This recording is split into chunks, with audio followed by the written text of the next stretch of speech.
OK, boys, behind door A, the contents of my freezer.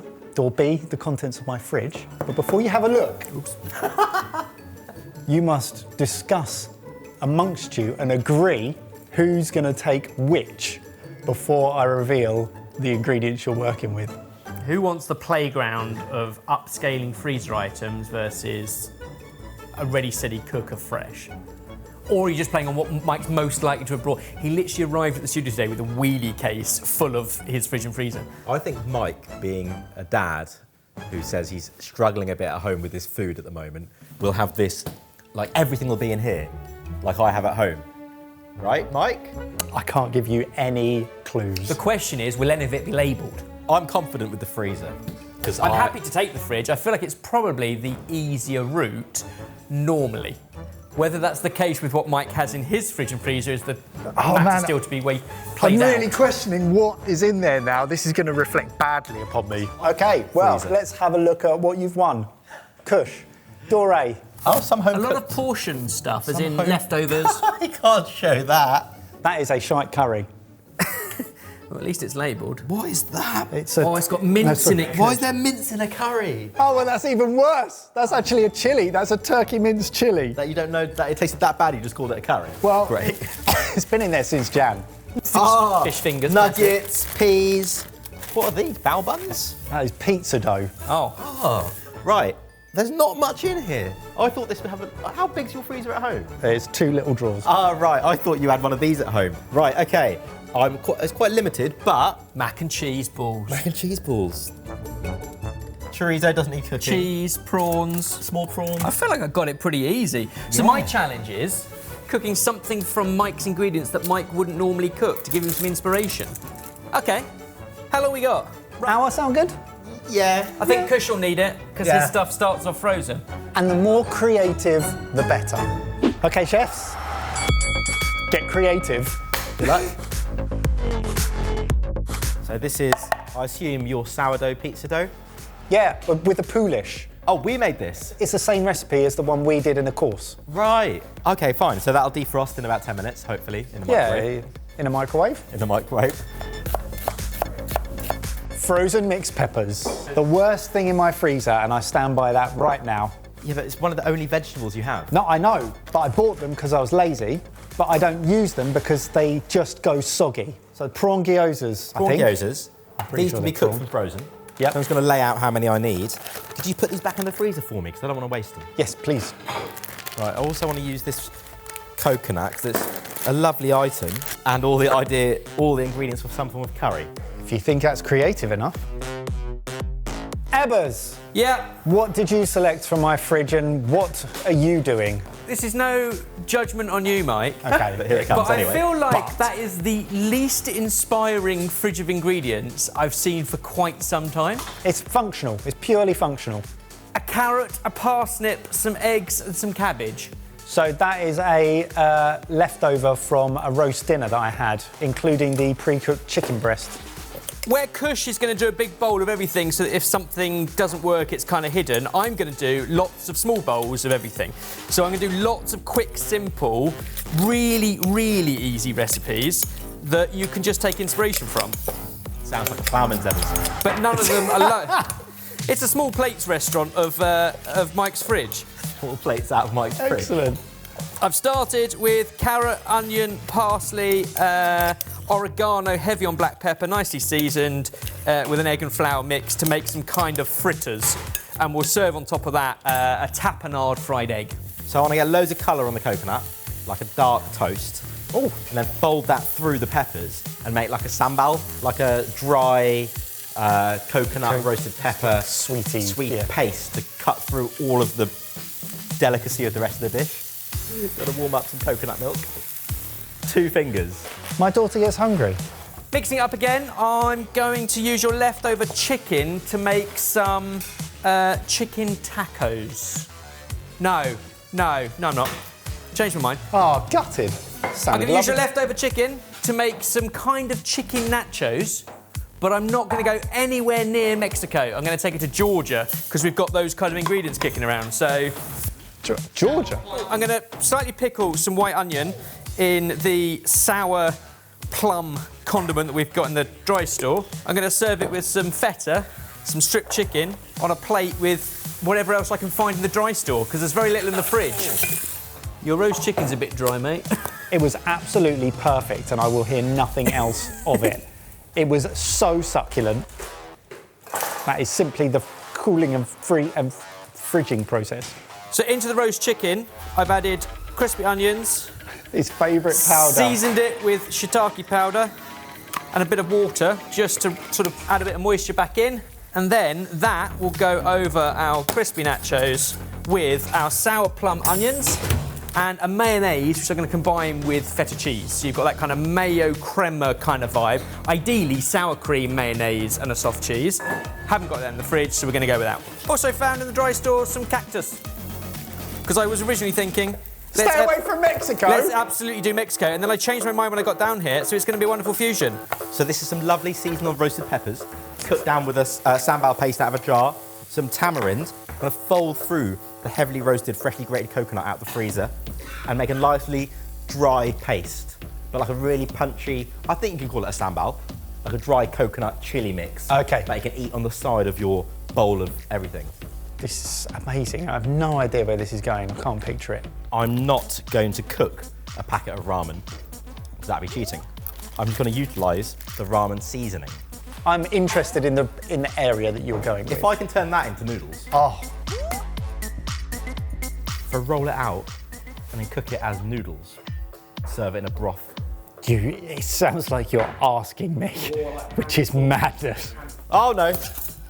Toasty coconut. Toasty coconut. So toasty coconut sambal. We'll put a bit of water in it just to moisten it. Let that all cook down and come together. Hopefully, that's a nice condiment to cut through everything else. Smells good. So Mike, I'm using an awful lot of dry store ingredients in this particular dish. And we're basically going to put it all together into a loaded dish which has got lots of oozy feta cheese. Are you going to use my low-fat feta cheese? No, absolutely not. I'm going to use disappointing, because I'm really desperate to get rid of that. Well, it's not open. I'm going to use the cheese you've already got open in the small bag, because use, FIFO, first in, first out. But you are using my zero-alcohol beer that I've been desperate to get rid of too.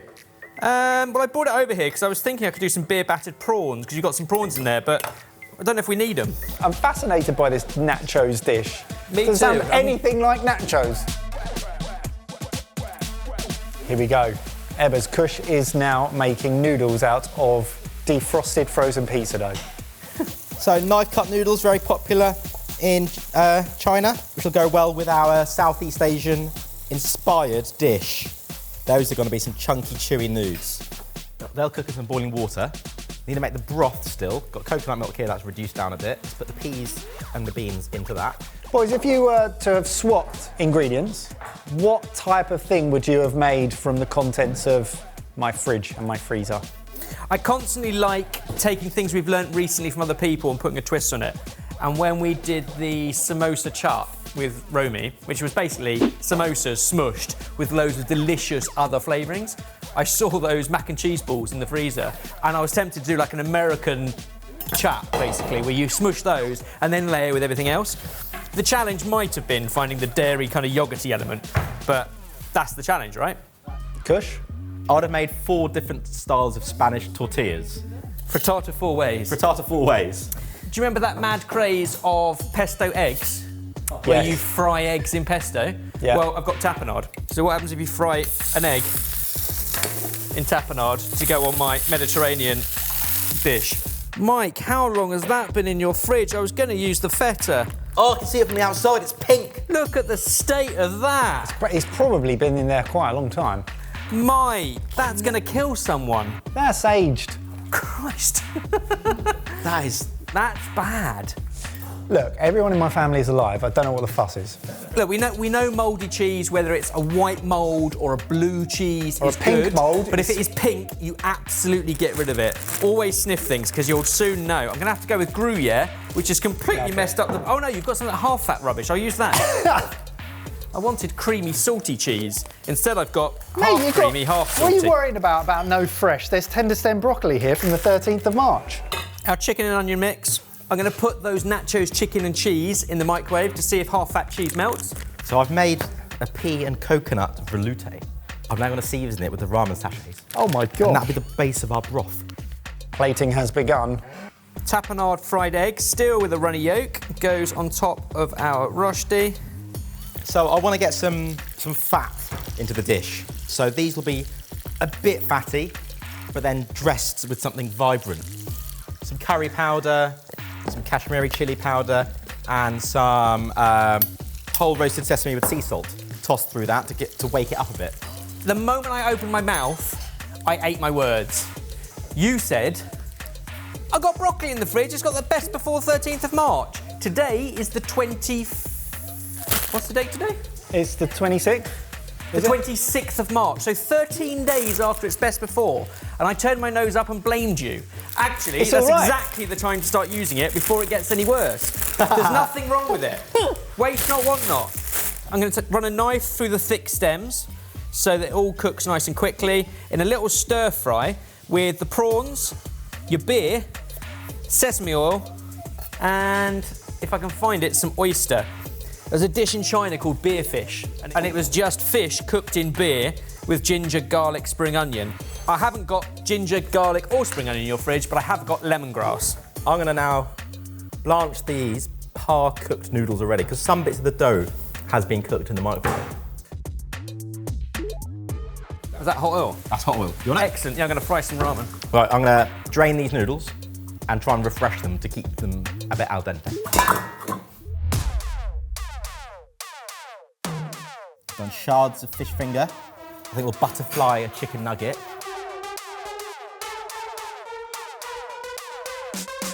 Some gorgeous tender stem broccoli. I put a little bit of the cabbage in there as well. For added texture, I'm just adding fried noodles on top. Done.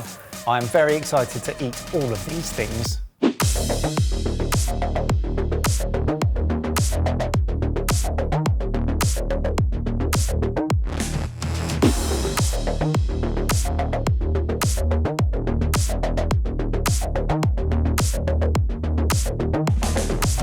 Superb. Let's just dig in, and So much deliciousness going on in this bowl. there's a lot to talk about. It is very coconutty. And what gives it the green? The edamame. Edamame and peas. Oh my goodness, that's great. Blended into it. Interesting to see what you've done with these nuggets. So I've shallow fried them and covered them in spices. Oh, wow, what? The spices transform that. Frozen nuggets, fish fingers, edamame Pizza. beans, and pizza, and peppers into that. And frozen coconut. I think that it's the coconut there that gives it such a creaminess blended in. Are you happy with that? That's delicious. Really great. All the textures, it's creamy, surprisingly fresh from peas, edamame and coconut. And then all the rest of the condiments are very store-cupboard pack-a-punch. I think you can get away with a lot if you've got a store cupboard of Southeast Asian staples like tamarind paste and a good sambal with anchovies in it, things like that. The seasoning that you sprinkled over the top of the fish fingers and the nuggets are transformational. Oh, I forgot the fish fingers It's in there. transformational. For me, I think the biggest transformation there is pizza dough, because it looks nothing like pizza dough anymore, and yet it still eats really well with that sauce. It's great.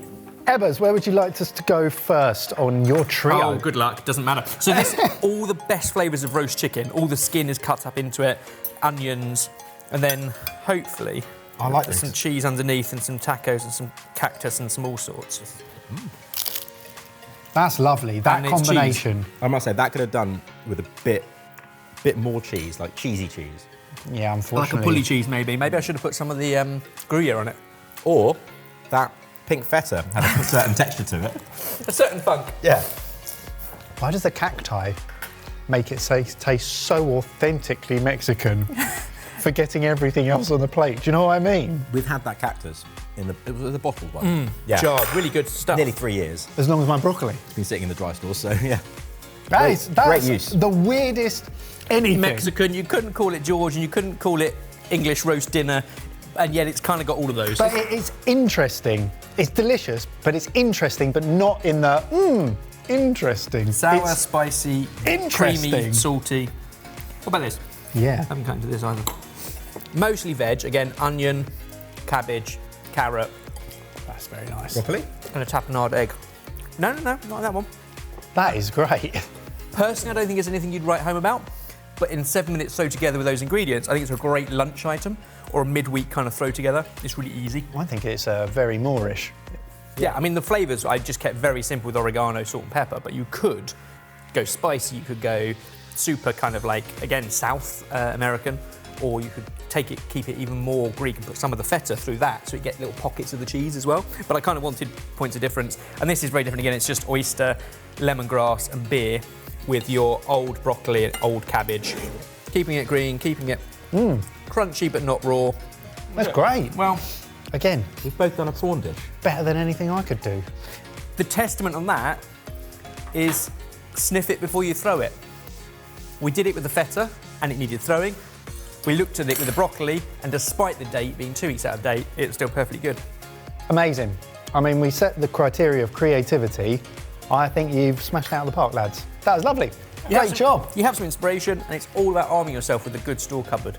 My store cupboard is decent. I'd be proud to show you my store cupboard, more so than, oh, I've got to empty my fridge and my freezer right now and legitimately bring it in. We could just come to your house and cook. I mean, you're more than welcome. I mean, you guys have asked for it. Yeah. You You won't invite us. This is the extreme. This is an invite. He literally said, how about I bring everything to you just to get around, not us having to film at his place. Thanks for watching. Please like the video and subscribe.